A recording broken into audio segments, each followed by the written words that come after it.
దెబ్బకు దిగొచ్చిన సర్కార్. వైద్య ఆరోగ్య శాఖపై ముఖ్యమంత్రి రివ్యూ. గాంధీలో మరణాలపై నిజాలు తేల్చేందుకు వచ్చిన బీఆర్ఎస్ కమిటీని అడ్డుకున్న పోలీసులు. గాంధీ ఆసుపత్రి వద్ద టెన్షన్ వాతావరణం. ప్రభుత్వ తీరుని ఖండించిన కేటీఆర్. ఇది పిరికి పంద చర్య అంటూ ఆగ్రహం. హెల్త్ ఎమర్జెన్సీ ప్రకటించాలన్న కమిటీ సభ్యులు. ఆసుపత్రికి వెళ్తే తప్పేంటని మండిపాటు. రాష్ట్రంలోని ప్రభుత్వ ఆసుపత్రులపై అధ్యయనం చేసేందుకు బీఆర్ఎస్ వేసిన కమిటీ నేతలను సోమవారం పోలీసులు అరెస్ట్ చేశారు. గాంధీ ఆసుపత్రిలో పరిస్థితులను పరిశీలించేందుకు బయలుదేరిన బీఆర్ఎస్ బృందాన్ని ఓల్డ్ ఎమ్మెల్యే క్వార్టర్స్ వద్ద అదుపులోకి తీసుకున్నారు. ఎమ్మెల్యే కె సంజయ్, మాగంటి గోపినాథ్, మాజీ ఎమ్మెల్యే డాక్టర్ మెతుకు ఆనంద్ను గాంధీ ఆసుపత్రి వద్ద అరెస్ట్ చేశారు. ఈ క్రమంలో గాంధీ ఆసుపత్రి వద్ద టెన్షన్ వాతావరణం నెలకొంది. మాజీ ఎమ్మెల్యే తాటికొండ రాజయ్య నేతృత్వంలోని కమిటీ సభ్యులను ఆసుపత్రుల్లోకి వెళ్లేందుకు పోలీసులు అనుమతించలేదు. దీంతో పోలీసులకు కార్యకర్తలకు మధ్య వాగ్వివాదం చోటు చేసుకుంది. ఈ క్రమంలో బీఆర్ఎస్ నాయకులను అరెస్ట్ చేసి నారాయణగూడ పోలీస్ స్టేషన్ కు తరలించారు. ఈ అరెస్టులను ఆ పార్టీ వర్కింగ్ ప్రెసిడెంట్ కేటీఆర్ ఖండించారు. ఇక్కడ సిగ్గుపోయే విషయం ఏంటంటే, ఇదే గాంధీ ఆసుపత్రిలో ఒకటే నెలలో 48 మంది శిశువులు మృతి చెందింది. 15 మంది తల్లులు మరణం పొందింది. ఒకటే నెలలో డెలివరీ కోసం వచ్చిన 48 మంది శిశువులు బయటపడగానే చనిపోయింది. తల్లి గర్భం నుండి బయటపడగానే చనిపోయింది. ఇక 15 మంది తల్లులు అటు కడుపు కోతతో పాటు ఇటు మృతి చెందింది. ఇట్లా అనుకోని రీతిలో ఊహించని సంఖ్యలో మాతా శిశు మరణాలు జరుగుతున్నా నిమ్మకు నీరెత్తనట్టు, దున్నపోతి మీద వర్షం కురుస్తుంటే కూడా ఉలుకు పలుకు లేనట్టు ఉన్న ఈ కాంగ్రెస్ సర్కారు దాని మీద రివ్యూ నిర్వహించకపోగా 10 నెలల నుండి ఏ శాఖ మీద రివ్యూ లేదు.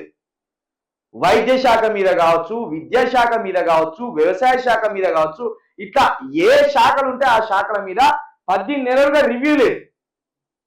సిగ్గుచేటు ఏంటంటే, వీళ్ళు రివ్యూ నిర్వహించాలి, వీళ్ళు ఒక కమిటీ వేసి ఈ మరణాలు ఎందుకు అవుతున్నాయి అని వీళ్ళు ఒక కమిటీ వేయాలి. కానీ అందుకు భిన్నంగా చూడండి, ప్రతిపక్షంలో ఉన్న బీఆర్ఎస్ పార్టీ ఒక కమిటీ వేసింది.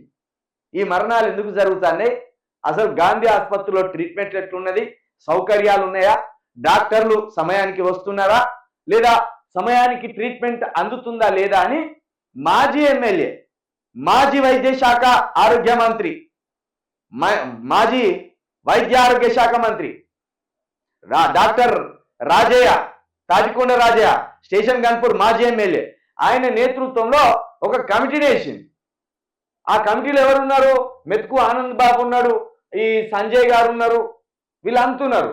ఈ కమిటీ నిన్న గాంధీ హాస్పిటల్కి పోదామని బయలుదేరిందో లేదో ఓల్డ్ ఎమ్మెల్యే క్వార్టర్స్ దగ్గర వీళ్ళని అరెస్ట్ చేసి పరేసింది. మీరు కమిటీ అయ్యారు, మరణాలు ఎందుకు జరుగుతున్నాయో మీరు రివ్యూ పెట్టారు. మరి కనీసం మీకు లేని సోయి ప్రతిపక్షానికి ఉన్నది, మీకు లేని సిగ్గు ప్రతిపక్షానికి ఉన్నది. ప్రతిపక్ష నాయకులు గాంధీ ఆసుపత్రిలో ఏం జరుగుతుందో తెలుసుకుందాం అనుకోతే ఉట్టిన అరెస్టులు. గివిటి మీద సోయి తెచ్చుకోండి ముఖ్యమంత్రి గారు. మరణాలు ఎందుకు జరుగుతున్నాయో లెక్క తెచ్చండి. మాతా శిశు మరణాలు ఎందుకు సంభవిస్తున్నాయో లెక్క తెచ్చండి. అది డాక్టర్ల నిర్లక్ష్యమా, నీ కాంగ్రెస్ సర్కారు నిర్లక్ష్యమా, లేదా నీ వైద్య ఆరోగ్య శాఖ నిర్లక్ష్యమా తేల్చండి.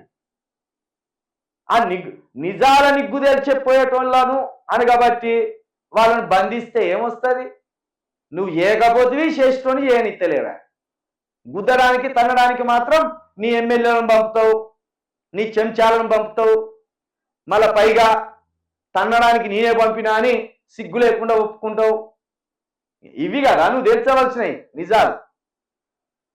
వీటిని కదా నువ్వు అరికట్టవలసింది. మరణాలను అరికట్టాలి, సకాలంలో వైద్య సేవలు అందించాలి. గాబుద్ధి తెచ్చుకో. వీళ్ళని అడ్డుకున్నారు.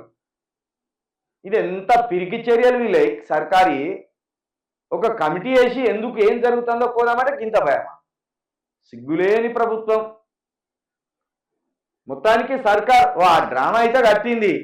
ఈ మరణాలు ఎందుకు జరుగుతున్నాయో రివ్యూ పెడతామని ఓ డ్రామా అయితే కట్టింది. మొన్న వైద్య ఆరోగ్య శాఖ మంత్రి గారు వాళ్ళు కాంట్రాక్ట్ వాళ్ళు ఆ కరోనా కాలంలో ఆ కాంట్రాక్ట్ ఉద్యోగులు నర్సులు ఉన్నారు కదా, వాళ్ళు సాగుకు ఎదురొడ్డి కరోనా వ్యాధిగ్రస్తులను రక్షిస్తే, సార్ మాకు పర్మనెంట్ చేస్తామన్నారు కదా సార్ అని దగ్గరికి పోతే, ఇప్పుడు మీకోసం నేను ముఖ్యమంత్రితో పెట్టుకోవాలా, నా సమయాన్ని వృధా చేసుకోవాలా, ఈ నా చేతులు ఏమున్నది, ఇది అయ్యేదా పోయేదా, వెళ్ళిపోరు ఇక్కంచెల్లి, నాకేం సంబంధం అని అట్లా నెట్టేసింది. సిగ్గులేని ప్రభుత్వం.